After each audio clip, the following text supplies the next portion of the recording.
Welcome everyone. Today we will study Animal Nutrition Part 2.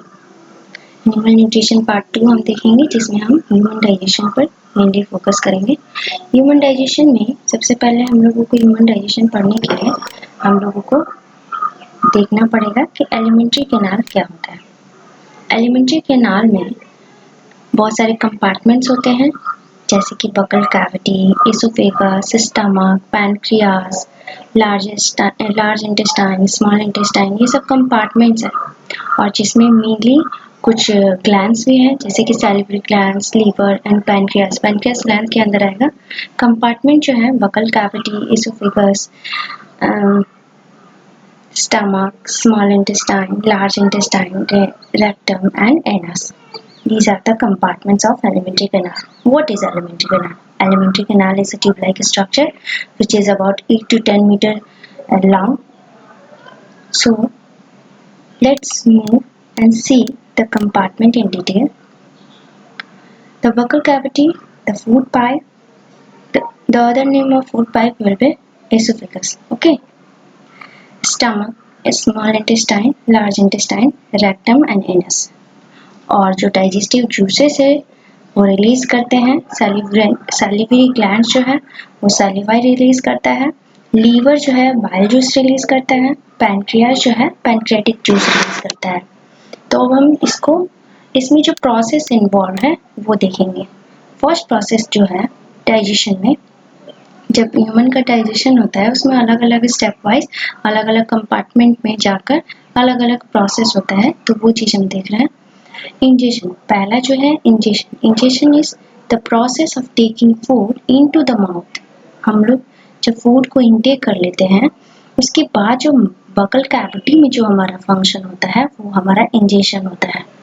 Ingestion में mouth, सैलिवा और tongue and teeth, ये सब जो है वो हेल्प करते हैं। जैसे कि टंग टेस्ट के लिए हम लोगों को हेल्प करता है। टीथ जो है ग्राइंडिंग एंड चेविंग इसके लिए रिस्पॉन्सिबल होता है।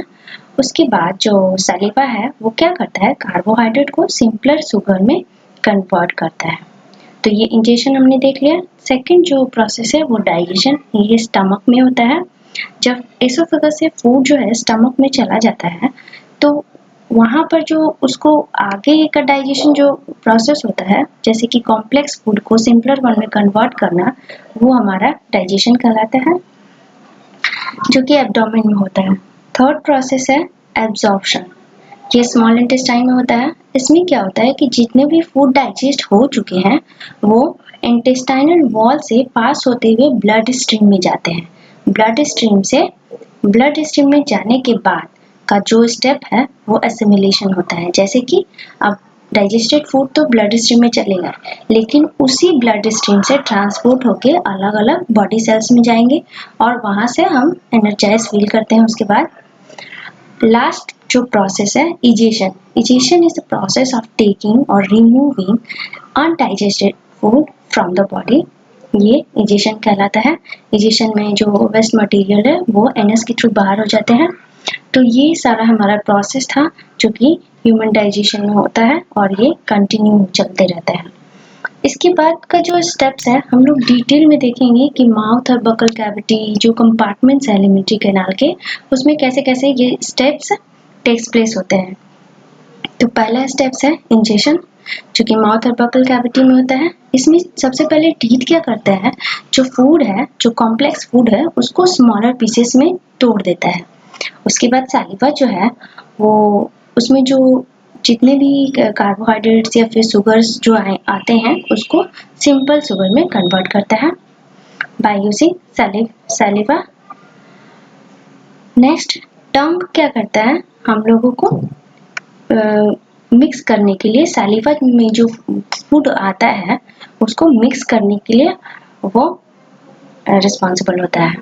इसके बाद का जो कंपार्टमेंट है, चलिए हम डिटेल में थोड़ा टीथ के बारे में जान लेते हैं। टाइप्स ऑफ टीथ, यहाँ पे 4 टाइप्स ऑफ टीथ होते हैं, जैसे कि incisor, canine, premolar and molar. Premolar क्या होता है, वो ग्राइंडिंग और चेविंग के लिए रिस्पॉन्सिबल होता है। कैनाइन जो है टीयरिंग के लिए, मोलर जो है ग्राइंडिंग टीथ के लिए, और इंसीजर जो है वो कटिंग एंड बाइटिंग के लिए। जैसे किसी भी चीज़ की, कोई भी फूड जो हम लोग लेते हैं तो सबसे पहले कट करने के लिए हम लोग इंसीजर का यूज़ करते हैं, और किसी को अगर टीयर करना हो, उसमें ज़्यादा प्रेशर यूज़ करना हो तो हम लोग कैनाइन का यूज़ करते हैं। मोलर जो है वो हमारा विजडम टीथ भी कहलाता है, जो कि लेट जाता है लाइक एबव 18। उसके बाद का जो कंपार्टमेंट है, माउथ और बकल कैविटी के बाद का जो कंपार्टमेंट है वो फूड पाइप है, और इसको एसोफेगस भी बोलते हैं। ये क्या करता है, माउथ को स्टमक से कनेक्ट करता है, माउथ को स्टमक से कनेक्ट करता है, और ये भी एक ट्यूब लाइक स्ट्रक्चर है। ये आप देख पा रहे होंगे tube like structure. Next compartment जो है हमारा स्टमक है। अब फूड यहाँ पर एसोफेगस के थ्रू तो स्टमक में आ जाता है। यहाँ पर क्या होता है, स्टमक जो है HCl हाइड्रोक्लोरिक एसिड इसमें होता है, और इसमें एंजाइम्स होते हैं बहुत सारे, जो कि फूड को डाइजेस्ट करने में हेल्प करते हैं। तो फूड जो डाइजेस्ट हो जाता है उसके बाद ये फूड जो है बोलस कहलाता है। बोलस जो है वो कॉम्प्लेक्स फूड, जो सिंपलर फूड होता है, वो बोलस क्या करता है, बोलस क्या करता है कि बोलस जब डाइजेस्ट हो जाता है तो वो हमारा इस ट्यूब के थ्रू होते हुए हमारा स्मॉल इंटेस्टाइन में जाता है, और वहाँ से आगे का प्रोसेस जैसे कि फूड एब्जॉर्प्शन, जो भी कंपोनेंट हमारा कन्वर्ट हो गया है, अब वहाँ से एब्जॉर्प्शन होता है, एब्जॉर्प्शन टेक्स प्लेस होता है, वो स्मॉल इंटेस्टाइन में होता है। स्मॉल इंटेस्टाइन यहाँ पर आप स्क्रीन पे देख पा रहे होंगे, 3 टाइप्स होते हैं, 3 पार्ट्स होते हैं स्मॉल इंटेस्टाइन में, ड्यूडेनम, जेजुनम एंड इलम। ड्यूडेनम जो है स्टमक का एंड पार्ट है, और जेजुनम मिडिल पार्ट, और इलम जो है लार्ज स्मॉल इंटेस्टाइन का एंड पार्ट होता है। तो ये सारे स्मॉल इंटेस्टाइन में प्रोसेस होते हैं, जो कि एब्जॉर्प्शन, जितने भी न्यूट्रिएंट्स हैं हमारे वहाँ पे एब्जॉर्प्शन का प्रोसेस होता है, जो कि ब्लड स्ट्रीम में होता है। एब्जॉर्ब होके ब्लड जो फूड है, कंपोनेंट है, न्यूट्रिएंट है, वो हमारा ब्लड स्ट्रीम में चला जाता है। इसके बाद आते हैं लार्ज इंटेस्टाइन पे। लार्ज इंटेस्टाइन क्या होता है, जो भी अनडाइजेस्टेड फूड है वो स्मॉल इंटेस्टाइन, यहाँ पे फिगर में आप देख पा रहे होंगे, यहाँ पे जो ये अनडाइजेस्टेड फूड है वो इसके थ्रू होते हुए,